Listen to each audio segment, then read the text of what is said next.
Havelsan merupakan salah satu firma pertahanan Turki yang berfokus pada defense electronics dengan produk seperti simulator, combat management system atau CMS, command and control, peralatan cyber defense, dan lain sebagainya. Karena aturan hukum di Turki membolehkan tentara berbisnis, tidak mengejutkan apabila Havelsan mayoritas sahamnya dimiliki oleh Yayasan Angkatan Bersenjata Turki. Sebagai perusahaan milik militer, tentu saja konsumen utama produk Havelsan adalah Angkatan Bersenjata Turki, baik Angkatan Darat, Angkatan Laut, dan Angkatan Udara. Perusahaan yang berbasis di Ankara ini memiliki saudara yaitu Aselsan, yang kepemilikan saham mayoritasnya juga dikendalikan oleh militer Turki melalui yayasan yang sama.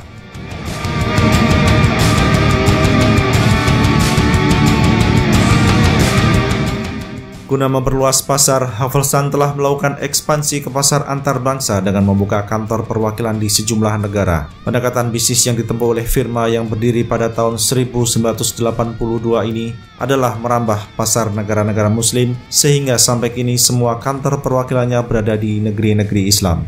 Havelsan tercatat memiliki kantor perwakilan di Qatar, Pakistan, Malaysia, dan Bangladesh. Melalui sentimen persaudaraan Muslim global, Havelsan berupaya menawarkan solusi-solusinya kepada negara-negara Muslim dengan harga yang kompetitif dibandingkan solusi serupa yang berasal dari Barat.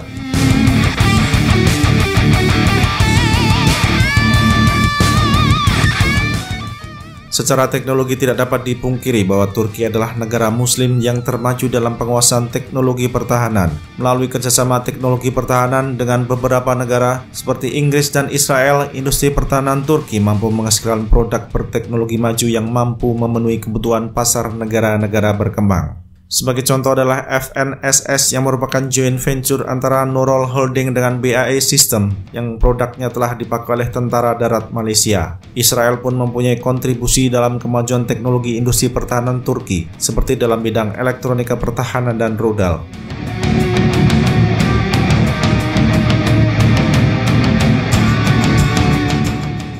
Sejak beberapa tahun silam, perusahaan-perusahaan pertahanan Turki telah mengincar pasar Indonesia. FNSS merupakan firma Turki pertama yang mendapatkan kontrak signifikan dari Indonesia melalui kerjasama pengembangan tank medium dengan PT Pindad. Keberhasilan FNSS mendapatkan pijakan kaki di Indonesia mendorong firma-firma Turki lainnya untuk memasuki pasar Indonesia yang dipandang potensial dalam jangka menengah dan panjang. Golcuk dan STM berupaya mendapatkan pesanan kapal selam kepada Indonesia, sementara Aselsan menawarkan solusi berupa senjata untuk kapal perang.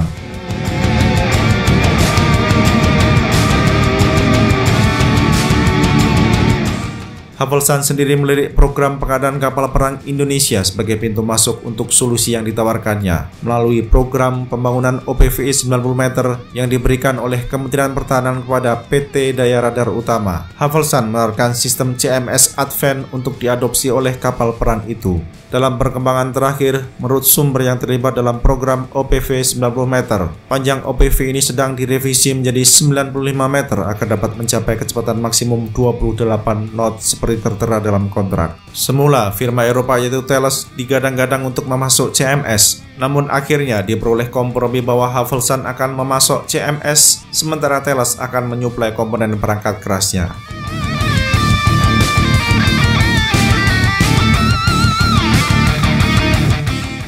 Menurut rencana awal, OPV buatan Galangan Nasional ini akan dipersenjatai pula dengan senjata buatan Aselsan. Tentu saja senjata yang dimaksud bukan meriam kaliber 76, 62 mm, tetapi senjata kaliber kecil untuk pertahanan diri kapal perang terhadap ancaman jarak dekat. Apabila terwujud, OPV tersebut sebagian akan dilengkapi dengan sistem buatan Turki, baik peralatan elektronika maupun senjata. Pertanyaannya adalah, apakah duet antara Havelsan dan Aselsan pada OPV 95 meter akan terwujud?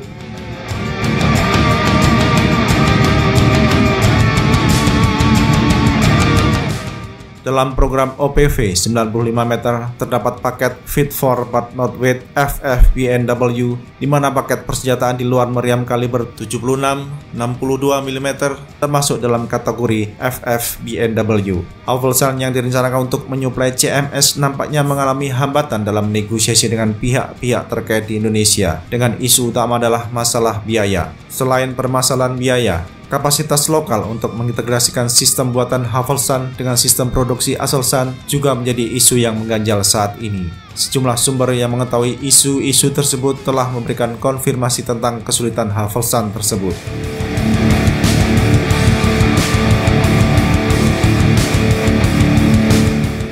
Apabila permasalahan biaya dan integrasi itu tidak dapat dipecahkan, maka rencana Havelsan untuk memasok sistem buatannya pada program OPV 95 meter nampaknya akan batal. Apabila batal, maka rencana bisnis firma Turki ini untuk melakukan penetrasi pasar ke Indonesia akan gagal pada upaya pertama. Kita nantikan saja bagaimana pihak-pihak yang terkait kontrak di Indonesia menyelesaikan permasalahan biaya dan integrasi itu.